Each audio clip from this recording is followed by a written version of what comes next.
ሰላም ጤና ይስጥልን ከቻናል 1 የሀገር ውስጥና የባህር ማዶ ዜናዎቻችን ቢዝነስን ጨምሮ ወደ እናንተ የሚደርሱበት ሰዓት ላይ እንገኛለን። ዜናውን እየመራው አብራችሁ ቆይታ ማድረገው ዘውዴ ነኝ። አብረን እንቆይ። ፕሬዝዳንት ታዬ አጽቀሥላሴ ከተባበሩት መንግስታት ድርጅት የቱሪዝም ዘርፍ ዋና ጸሐፊ ሻኪያ አልነዋይስ ጋር ተወያይተዋል። ሁለቱ ወገኖች በውይይታቸው በአቅም ግንባታ፣ በፋይናንስና በሌሎች ተያያዥ ዘርፎች ላይ ያላቸውን ትብብር ለማሳደግ በሚያስችሉ ጉዳዮች ላይ መክረዋል። በውይይቱ ኢትዮጵያ የኢኮ ቱሪዝም መዳረሻዎችን ለማስፋት እያከናወነች ያለው ስራ የሚደነቅ መሆኑን የድርጅቱ ዋና ጸሐፊ ገልጸዋል። ውይይቱ ኢትዮጵያና ድርጅቱ በአቅም ግንባታ ዘላቂ በሆኑ ኢኒሼቲቮችና የፋይናንስ ሀብት አቅርቦት ላይ ያላቸውን ትብብር ማጠናከር በሚቻልበት ሁኔታ ላይ ያተኮረ መሆኑ ተመላክቷል። የኢትዮጵያ ዜና አገልግሎት ከፕሬዝዳንት ጽህፈት ቤት የተገኘውን መረጃ ጠቅሶ እንደዘገበው በፕሬዝዳንት ታዬ አጽቀሥላሴ የተመራ ልዑክ በዱባይ እየተካሄደ ባለው የ2026 የዓለም መንግስታት ጉባኤ ላይ እየተሳተፈ ይገኛል። የኢትዮጵያና ኬንያ የሁለትዮሽ የመከላከያ የጋራ ኮሚቴ ስብሰባ ተጠናቀቀም። ስብሰባው የኢትዮጵያና ኬንያ የመከላከያ የመግባቢያ ስምምነት ከተፈረመ ወዲህ ለመጀመሪያ ጊዜ የተካሄደ ነው። የኢትዮ ኬንያ የመከላከያ የጋራ ኮሚቴ አንደኛ መደበኛ ስብሰባ መጠናቀቅን ተከትሎ የኢትዮጵያን የመከላከያ ልዑክ የመሩት የመከላከያ የውጭ ግንኙነትና ወታደራዊ ትብብር ዋና ዳይሬክተር ሜጀር ጄኔራል ተሾመ ገመቹ እንደገለጹት በመተማመን በመከባበርና በጋራ ጥቅም መርህ ላይ የተመሰረተው የኢትዮጵያና የኬንያ መከላከያ የሁለትዮሽ ግንኙነት የሁለቱን ሀገራት ጥቅም የሚያስጠብቅ ነው ብለዋል። ፕላንና ልማት ሚኒስቴር አሰራሩን ሙሉ በሙሉ ወደ ዲጂታል ለማሸጋገር የሚያስችለውን ስምምነት ከኢትዮጵያ የሰው ሰራሽ አስተውሎት ኢንስቲትዩት ጋር ተፈራርሟል። ሄሮዳን ንጉሴ ተጨማሪ ዛብታለች። የፕላንና ልማት ሚኒስትር ፍጹም አሰፋ በዚህ ወቅት እንደገለጹት ኢትዮጵያ በዲጂታል 2030 ስትራቴጂ ተቋማትን ወደ ዘመናዊ አሰራር ለማሸጋገር ጉዞ ጀምራለች። የፕላንና ልማት ሚኒስቴርም አሰራሩን ወደ ዲጂታል ለማሸጋገር ግብ ይዞ እየሰራ በመሆኑ የዛሬው ስምምነትም የዚሁ አካል ነው ብለዋል። ስምምነቱ ሀገራዊ የኢኮኖሚና ማህበራዊ የልማት ስራዎች በትክክለኛ አቅጣጫ ላይ መሆናቸውን በዘመናዊ አሰራር ለመከታተልና ለማረጋገጥ የዲጂታል ስርዓት መዘርጋት የሚያስችል ፕሮጀክት መሆኑን ጠቁመዋል። የልማት አስተዳደር ስራዎችና ፖሊሲዎች የሚያመጡትን ውጤት በትክክለኛ መረጃ ላይ ተመስርቶ ግምገማ ለማድረግ ትልቅ መሰረት የሚጥል መሆኑንም አስገንዝበዋል። የኢትዮጵያ አርቲፊሻል ኢንተለጀንስ ኢንስቲትዩት ዋና ዳይሬክተር ወርቁ ጋቸና በበኩላቸው መረጃን ተንትኖ ስራ ላይ መዋል ዘመናዊ መሰረተ ልማት የሚጠይቅ መሆኑን ገልጸዋል። መቄዶንያ የአረጋውያንና አእምሮ ህሙማን መርጃ ማዕከል ከመጋቢት 6 2018 ዓ.ም ጀምሮ የገቢ ማሰባሰቢያ ዘመቻ እንደሚያከናውን አስታወቀም።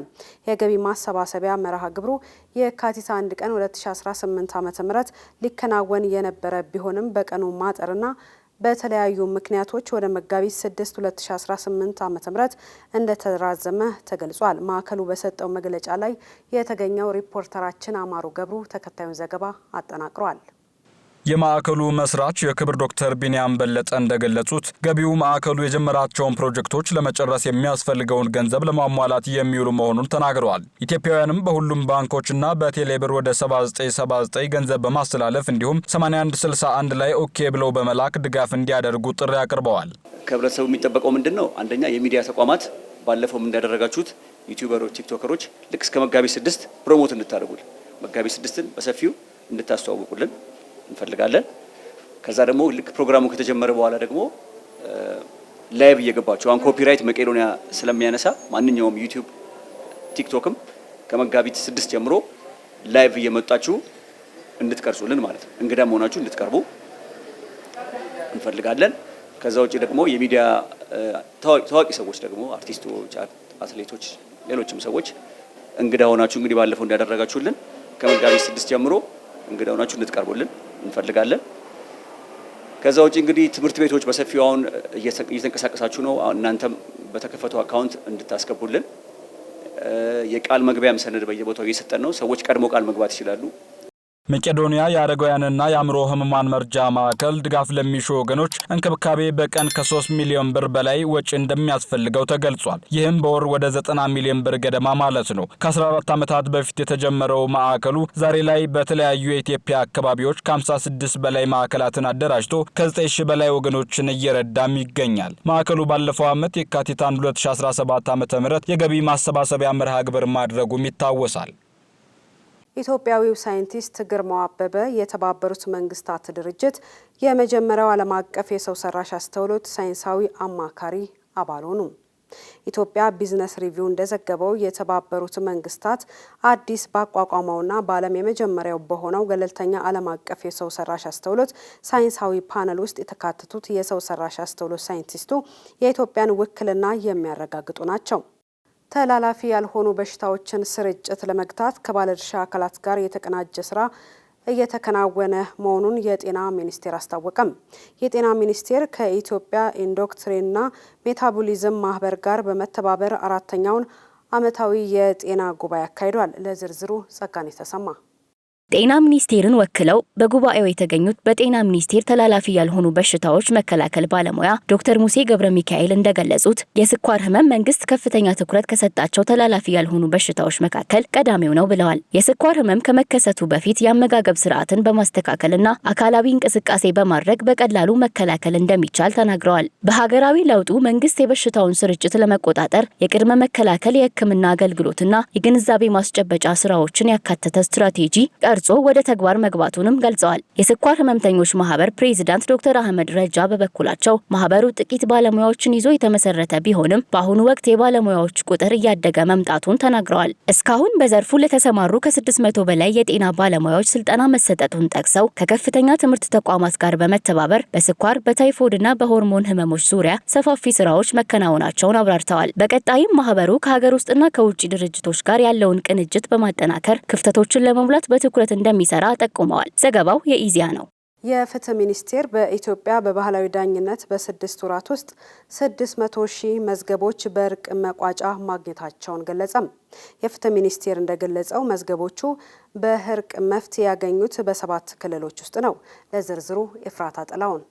የአሰራር በመደበኛው የፍትህ ስርዓት የሚፈጠረውን የመዝገቦች መጨናነቅ ከማቃለሉም ባለፈ የማህበረሰቡንና የመንግስትን ወጪ ይቀንሳል። ባህላዊ ዳኝነት አሸናፊና ተሸናፊ የማይፈጠርበት ስርዓት በመሆኑ ግለሰቦች ቂምና በቀል ሳይዙ ታርቀው እንዲመለሱ በማድረግ ዘላቂ ሰላምን ለማረጋገጥ ያለው ሚና ከፍተኛ መሆኑ ተገልጿል። የፍትህ ሚኒስቴር ማሻሻያ ዳይሬክቶሬት ዳይሬክተር አቶ ኖህ ታከለ የአሰራር መደበኛውና ዘመናዊ ፍትህ ስርዓት በኢትዮጵያ በ1960ዎቹ ከመጀመሩ በፊት ለበርካታ ዓመታት በባህላዊ ዳኝነት ስትገለ ገል መቆየቷን ብሎም አሁንም ያለ ባህላዊ ዳኝነት በመደበኛው ስርዓት ብቻ ፍትህን ማረጋገጥ ከባድ መሆኑን አስረድተዋል። የተባበሩት መንግስታት ድርጅት የዘላቂ ልማት ግብ 16 እና የአፍሪካ ህብረት የግብ 11 መርሆችም ባህላዊ ዳኝነት ለዘላቂ ሰላምና ፍትህ ያለውን ፋይዳ እውቅና የሰጡ በመሆናቸው ኢትዮጵያ ዓለም አቀፍ ግቦችን እውን ለማድረግ ስርዓቱን በስፋት እየተጠቀመችበት ትገኛለች። መንግስት ለስርዓቱ እውቅና ከመስጠት ባለፈ ከዘመናዊ የፍትህ ስርዓት ጋር እንዳይቃረን የአቅም ግንባታና የቁሳቁስ ድጋፍ እያደረገ መሆኑም ተመላክቷል። በአለርት ሆስፒታል በአይጥ አማካኝነት የቲቢ ቫይረስ ያለበት ሰው መለየት መቻሉን ሆስፒታሉ አስታወቀም። አይጥን ተጠቅሞ አክታን በማሽተት በደቂቃዎች ልዩነት ቲቢ ቫይረስ ያለበትን ሰው የመለየት አገልግሎት እየተሰጠ መሆኑን አለርት ሆስፒታል አስታውቋል። ጸጋኔ ተሰማ።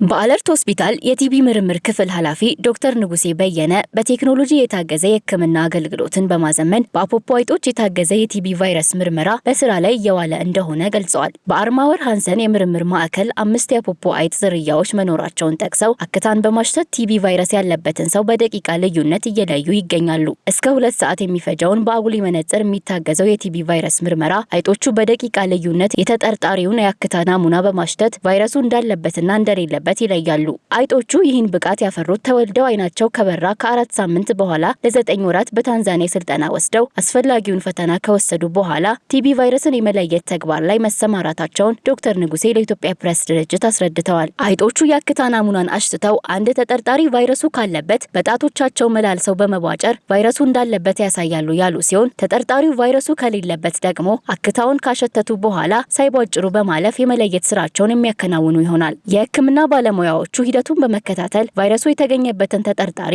መድኃኒት እንዲጀምር እንደሚያደርጉ ገልጸዋል። አገልግሎቱ ከተጀመረበት ጊዜ አንስቶ ከአዲስ አበባ ጤና ጣቢያዎች የተወሰዱ 170,000 የአክታ ናሙናዎች ውስጥ 3,000 ቫይረሱ በውስጣቸው እንዳለ በአፖፖ አይጦች መረጋገጡን ተናግረዋል። አይጦቹ 1.5 ኪሎ ግራም የሚመዝኑ ሲሆን እስከ 8 ዓመት ዕድሜ እንደሚኖሩ ጠቅሰው የአንድ አፖፖ አይጥ ዋጋ 5,000 ዩሮ እንደሆነ ገልጸዋል። 5ቱም አይጦች በእርዳታ መልክ ከቤልጂየም ግብረሰናይ ድርጅት የተሰጡ እንደሆነና በቅርብም 5 ተጨማሪ የአፖፖ አይጦች ወደ ሀገር ውስጥ እንደሚገቡ ጠቁመዋል። እየተከታተላችሁ ያላችሁት ከቻናል 1 ወደ እናንተ እየደረሰ ያለውን ዜናችንን ነው። አሁን ደግሞ ከውጭ ምንጭ ወዳገኘናቸው መረጃዎቻችን እናልፋለን። ለአፍና ለጥርስ ጤና ትኩረት አለመስጠት ለልብ ለአንጎልና ለመገጣጠሚያ ህመሞች ሊዳርግ እንደሚችል የጤና ባለሙያዎች አስጠነቀቁ። ለዝርዝሩ ሄረዳዊ ንጉሴ። ብዙ ሰዎች አፍ ሲባል ጥርስ ብቻ ይመስላቸዋል። ነገር ግን የላይኛውን መንጋጋ፣ የአፍንጫ ቀዳዳ ወለልና የአይን ሶኬት ምህዋርን ጨምሮ የታችኛውን መንጋጋ ያጠቃልላል። ስለዚህም አፋችን ከሰውነታችን ጠቃሚ ክፍሎች መካከል አንደኛው ነው ሲሉ የጥርስና የመንጋጋ ሕክምና ባለሙያ የሆኑት ዶክተር ካሚሆስ ለሲኤንኤን ተናግረዋል። እንደ ባለሙያዎች ገለጻ የአፍና የጥርስ ጤና በመልካችን፣ ከሰዎች ጋር በሚኖረን ተግባቦት እንዲሁም በአእምሮ ጤናችን ላይ አስተዋጽኦ አለው። በተለይም ደግሞ እንደ የድድ ደም መፍሰስ፣ የጥርስ መበስበስ ወይም የአፍ ረቂቅ ተዋሲያን መርዛማ ንጥረ ነገሮችን የያዙ እብጠቶች ወደ ደም ውስጥ ሲለቀቁ የደም ስሮችን ብቻ አይጎዱም፣ ይልቁንስ ወደ ልብ ሊጓዙና ኢንፌክሽን ወይም እብጠት ሊያስከትሉ ይችላሉ። በአንጎልና በመገጣጠሚያ አካላት ውስጥ ውስብስብ የጤና ችግሮችንም ሊያስከትሉ እንደሚችሉ ነው ባለሙያዎቹ ለሲኤንኤን ያብራሩት። ታዲያ ለዚህ ሁሉ መፍትሄው የጥርሳችንና የአፋችንን ንጽህና መጠበቅ ሲሆን ባለሙያዎች ምግብ ከበላን በኋላ ወዲያው ጥርሳችንን ከምንቦርሽ ይልቅ ከ30 ደቂቃ ቆይታ በኋላ እንድንቦርሸው ይመክሩናል። ይህም የጥርሳችንን ጥንካሬ ለመጠበቅ ይጠቅማል። የተመጣጠነ ምግብ መመገብ ለጥርሳችን ጥንካሬ የሚመከር ሲሆን ጥርሳችንን በምናጸዳበት ሰዓት ድዳችንን እንዳንጎዳው መጠንቀቅ እንደሚገባም የባለሙያዎቹ ምክር ነው። አዳዲስ የአሜሪካ ኩባንያዎች በእድሜ ላይ የተመሰረተ አለመግባባትን ለመፍታት እየሰሩ መሆናቸውን ገለጹም። ወጣት ሰራተኞች የዲጂታሉን ዓለም ሲያሳዩ በምላሹ በእድሜ ትልቅ የሆኑ ሰራተኞች ደግሞ በእድሜና በልምድ ያገኟቸውን የግለሰብ ችሎታዎች በማስተማር ሪቨርስ ሜንቶሪንግ የተሰኘ መርሃ ግብር እየተገበሩ ይገኛሉ። ሊዲያ ዝናቡ ተጨማሪ ይዛበታለች።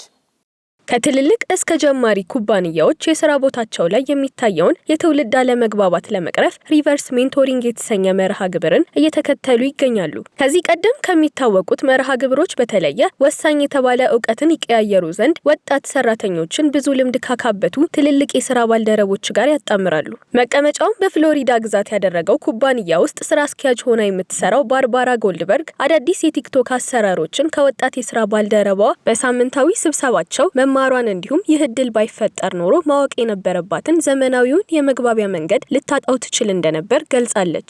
ባርባራ በበኩሏ ለዚህ ትውልድ ባልደረቦቿ ከሰዎች ጋር በአካል የሚከወኑ የንግድ ግንኙነቶች እንዴት መፍጠር እንደሚቻል አስገንዝባለች። በየኩባንያዎቹ ሌሎች እንደዚህ አይነት መርሃ ግብሮች እየተከናወኑ አወንታዊ የሆኑ ውጤቶችን በማስመዝገብ ላይ ይገኛሉ። ይህ ደግሞ ለስራ መቀላጠፍ እንዲሁም እድገት ወሳኝ መንገድ ነው። በመሆኑም በየትውልዱ ያለውን እምቅ አቅምና ችሎታ በማጣመርና ለሰራተኞች ድጋፍ በሚሰጥ አመራር የተቀላጠፈ የስራ አካሄድና ውጤት ይመዘገባል ሲል የአሶሺየትድ ፕሬስ ዘገባ አመላክቷል።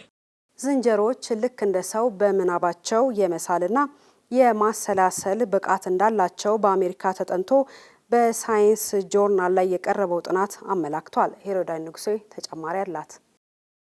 በአሜሪካ በጆንስ ሆፕኪንስ ዩኒቨርሲቲ የሚገኙ ተመራማሪዎች የ43 ዓመት ዕድሜ ያለውንና የሰዎችን ቋንቋ መረዳት የሚችለውን ካንዚ የተሰኘውን ዝንጀሮ ለጥናታቸው ተጠቅመውበታል። በመጀመሪያ ያደረጉት እንዲህ ነው። 2 ባዶ የጭማቂ መጠጫዎችን በካንዚ ፊት ለፊት አስቀመጡ። ከዛም አንደኛው ሰው ባዶውን መጠጫ አንስቶ ውስጡ ያለውን መጠጥ እንደሚጠጣ አስመሰለ። በዚህም ዝንጀሮ የሚጠጣው የታለ የሚል ግራ መጋባቱን ገለጸ። ከዚህ በመቀጠልም አንድ ጭማቂ የሌለው መጠጫና አንድ ደግሞ ጭማቂ የያዘ መጠጫ አስቀመጡለት።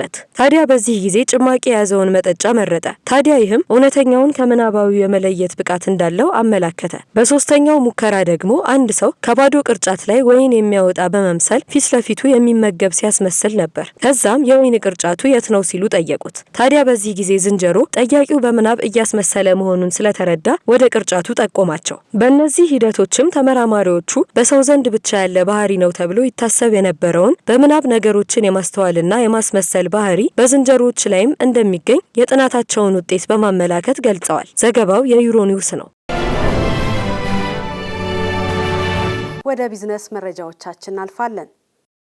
ኢትዮጵያ ወደ ኳታር የምታደርገውን የስጋ ኤክስፖርት ዳግም ልትጀምር መሆኑን የግብርና ሚኒስቴር አስታወቀም። የግብርና ሚኒስትሩ አዲሱ አረጋ ከኳታርና ከጆርዳን አምባሳደሮች ጋር ተወያይተዋል። ለዚህና ለሌሎች የቢዝነስ መረጃዎቻችን መሀል ይደመላሽ የግብርና ሚኒስትሩ አቶ አዲሱ አረጋ ከኳታርና ከጆርዳን አምባሳደሮች ጋር ተወያይተዋል። በውይይቱም ሁለቱ ሀገራት ከመጪው የረመዳን ወር ጀምሮ ከፍተኛ መጠን ያለው የስጋ ምርት ከኢትዮጵያ ለመውሰድ መግባባት ላይ መድረሳቸውን ሚኒስትሩ ገልጸዋል። ከስጋ ምርት በተጨማሪም በሌሎች የግብርና ምርቶች፣ በንግድ፣ በግብዓት አቅርቦትና በግብርና ኢንቨስትመንት ዙሪያ በትብብር ለመስራት ስምምነት ላይም ተደርሷል ተብሏል። ሚኒስትሩ አክሎም ወደ ኳታር የሚደረገው የስጋ ኤክስፖርት በተለያዩ ምክንያቶች ተቋርጦ እንደነበር አስታውሰዋል።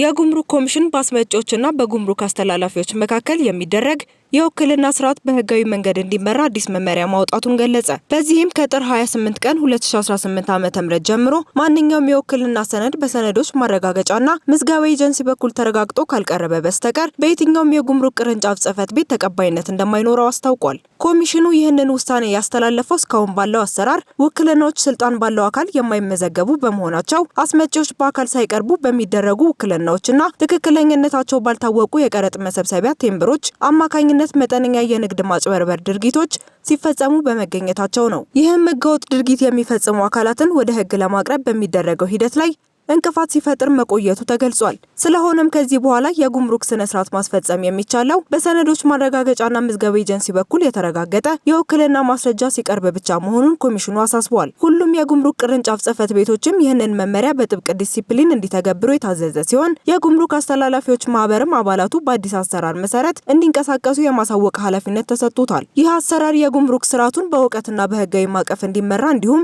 የንግድ ማጭበርበርን ለመከላከል ትልቅ አስተዋጽኦ እንደሚኖረው ታምኖበታል።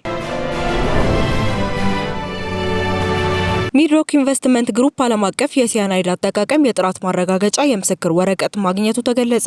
ይህም ይፋ የተደረገው የ12 ሀገራት የማዕድን ዘርፍ ተወካዮችና የኢትዮጵያ የማዕድን ዘርፍ ተዋናዮች በተገኙበትና ለመጀመሪያ ጊዜ በአዲስ አበባ ከተማ እየተካሄደ በሚገኘው ዓለም አቀፍ የሲያናይድ ማኔጅመንት ጉባኤ ላይ ነው። በጉባኤው ላይ የማዕድን ሚኒስትሩ ኢንጂነር ሀብታሙ ተገኝ እንደገለጹት ይህ እውቅና ሚድሮክ ወርቅን ለማውጣት የሚጠቀምበት የሲያናይድ ሂደት የአካባቢ ጥበቃን ያገናዘበ የሰራተኞችን ጤንነት የሚጠብቅና የህዝብን ደህንነት የሚያረጋግጥ መሆኑን በተግባር የሚያሳይ ነው ብለዋል። አክሎም ሌሎች በዘርፉ የተሰማሩ ኩባንያዎች ይህንን አርአያነት ያለው አሰራር በመከተል ዓለም አቀፍ ደረጃቸውን እንዲጠብቁ ጥሪ አቅርበዋል። ሲያናይድ ወርቅን እስከ 97 በመቶ ድረስ የማውጣት ብቃት ያለው በመሆኑ ቴክኖሎጂውን በዘመናዊ ደህንነቱ በተጠበቀ መንገድ መጠቀም ምርታማነትን ሳይቀንስ ዘላቂነትን ለማረጋገጥ ይረዳል። ኢኳቶሪያል ጊኒና ካሜሮን በድንበር አካባቢ በሚገኙት ዮዮና ዮላንዳ ከተሞች የሚገኝ የጋዝ ክምችትን በጋራ ለማልማት መስማማታቸውን የካሜሮን የማዕድን የኢንዱስትሪና የቴክኖሎጂ ልማት ሚኒስቴር አስታወቀ። ስምምነቱ በሁለቱ ከተሞች የሚገኙ የህብረተሰብ ክፍሎችን ተጠቃሚ በማድረግ የሀገራቱን ግንኙነት ያጠናክራል ተብሎም ታምኖበታል። የቢዝነስ ካሜሮን መረጃ እንደሚያመላክተው በስፍራው 2.5 ቢሊዮን ኪዩብ ሜትር የተፈጥሮ ጋዝ ይገኛል ተብሎ ይታመናል። ካሜሮን ከፍ ያለ የተፈጥሮ ጋዝ ክምችት ያላት ሲሆን ለፕሮጀክቱ $4 ቢሊዮን ወጪ ይደረጋልም ተብሏል። ከቻናል ዋን ለሰዓቱ ያዝናቸው መረጃዎቻችን እነዚህን ይመስሉ ነበረ። ስለተከታተላችሁ እናመሰግናለን። ሌሎች የቻናል ዋን ፕሮግራሞቻችንን እንድትከታተሉ በአክብሮት እንጋብዛችኋለን። ዜናውን እየመራው አብሬያችሁ ቆይታ ያደረኩት ወይንሸት ዘውዴ ነኝ። ጤና ይስጥልኝ።